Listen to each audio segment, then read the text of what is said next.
I started by boiling some beef and then removing any of the excess foam from the top. I turned the heat to low and let that cook for 1 hour. Then to make my noodles, I added 1 cup of flour, 1 egg, and 1/4 cup of water. I kneaded that until it became a dough and let that rest for 30 minutes.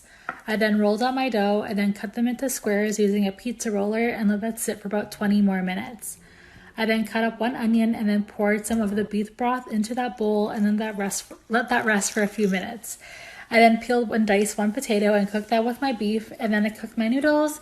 It was all time to assemble, and this is how it turned out. This is really delicious and something I would definitely recommend for a really cold day like today. By washing 1/2 cup of red lentils, I then put that in a pot with 1.5 cups of water, 1 clove of chopped garlic, 1/2 a green chili, 1/2 a diced onion, 1 tablespoon of ghee, 1/2 a diced tomato, and then all of these spices.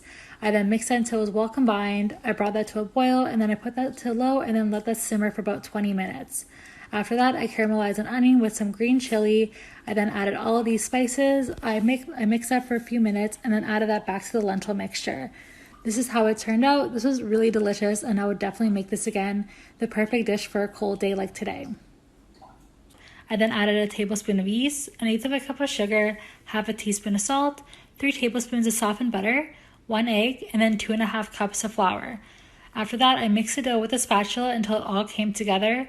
I then kneaded it until it looked like this and then transferred that to a floured surface and kneaded it until it was soft.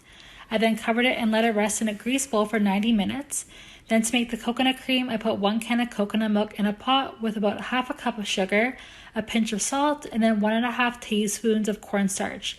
I whisked that for about 5 to 7 minutes until it was thick, and then I let it cool to the side. I then rolled my dough into balls in a greased dish and then let it rest for another 45 minutes. I set my oven to 350, poured enough cream on the bottom, and then baked that for about 25 minutes. This is how they turned out. They were so delicious and I'll definitely make them again.